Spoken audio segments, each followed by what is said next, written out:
അപ്പോൾ ഇന്ന് ഞാനില്ലത് നമ്മളെ വർക്ക് ചെയ്യണ റബ്ബറിൻ തോട്ടത്തിലാട്ടാ കണ്ടില്ലേ.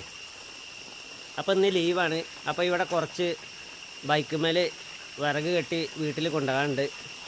പിന്നെ അതുപോലെ ഇത് കണ്ടോ, മുകളിൽ നിന്ന് ചോലയിൽ നിന്ന് വരുന്ന വെള്ളമാണിത്. അപ്പോൾ അത് പൈപ്പ് വെള്ളം വരുന്നുണ്ടായിരുന്നില്ല, അപ്പോൾ അതൊക്കെ ഒന്ന് ശരിയാക്കി.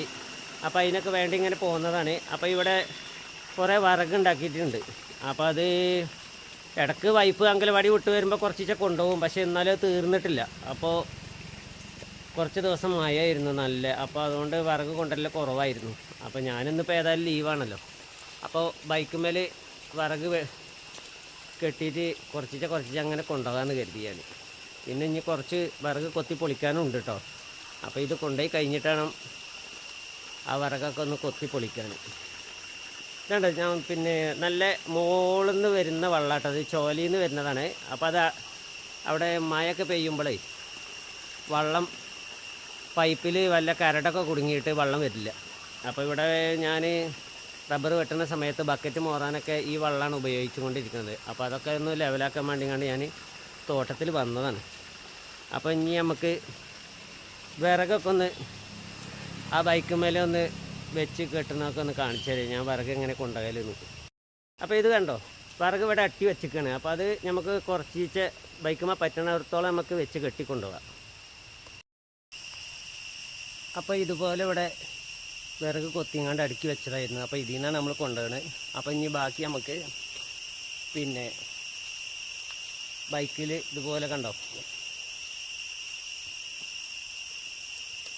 ഇതുപോലെ വെച്ച് കെട്ടിയിട്ടുണ്ട് ഞാൻ. ഇനി നമുക്കിത് വീട്ടിൽ കൊണ്ടുപോയിട്ട് വീണ്ടും വരാം. അപ്പോൾ ഞാൻ വിറകും കൊണ്ട് വീട്ടിലെത്തിയിട്ടുണ്ട്. അപ്പോൾ ഇത് കഴിച്ചിട്ട് നമുക്ക് ഇവിടെ താൽക്കാലികം ഇവിടെ അട്ടി വെക്കാം. പിന്നെ വൈഫിന് ലീവ് ദിവസം നമുക്ക് ബാക്കിൽ വിറകടിയിൽ കൊണ്ടുവെക്കാം. ഇത് നമ്മളെ പ്ലാറ്റിന വണ്ടിയാണ്. ഇത് മൈലേജ് ഉണ്ടായതുകൊണ്ട് നമുക്ക് ഇതുപോലെ കൊണ്ടുവരാം. പിന്നെ ഒത്തിരി ദൂരമൊന്നുമില്ല ഇവിടുന്ന്. അപ്പം നമുക്ക് ഇതിവിടെ വെച്ചിട്ട് ബാക്കി വിറക് ഫുള്ള് കൊണ്ടുവരാം. അപ്പം ഞാൻ വീട്ടിലെത്തി. അതിൻ്റെ ശേഷം വീട്ടിലെത്തിയിട്ടാണ് മഴ പെയ്തത്. അപ്പം ഇനി കുറച്ച് കഴിഞ്ഞിട്ട് വിറക് കൊണ്ടുവരാമെന്ന് കരുതി, മഴ പോയിട്ട്. അപ്പോൾ എനിക്ക് വിശന്നിട്ട് വയ്യ. രാവിലെ ഒരു 4 ചപ്പാത്തി ചായയും കുടിച്ചതാണ്. അപ്പോൾ ലേശം ചോറ് തിന്നാണ്. അപ്പോൾ ചോറ് ഇവിടെ വിളമ്പി വെച്ചിട്ടുണ്ട്. നല്ല കാന്താരി ഉണ്ട്, മത്തിക്കറി ഉണ്ട്, പിന്നെ കുടിക്കാൻ കഞ്ഞിവെള്ളമുണ്ട്. എന്നിട്ട് മഴ ചോർന്നിട്ടാണ് ബാക്കി വിറക് കൊണ്ടുവരാൻ. ഭക്ഷണമൊക്കെ കഴിച്ച് അപ്പത്തിന് മഴ തോർന്നു. അതിൽ ഞാൻ വീണ്ടും തോട്ടത്തിൽ വന്നു. അങ്ങനെ റബ്ബറിൻ്റെ വിറക് ഇത് കണ്ടോ, ലാസ്റ്റ് ഇതോടുകൂടി റബ്ബറിൻ്റെ വിറക് കഴിഞ്ഞു കേട്ടോ.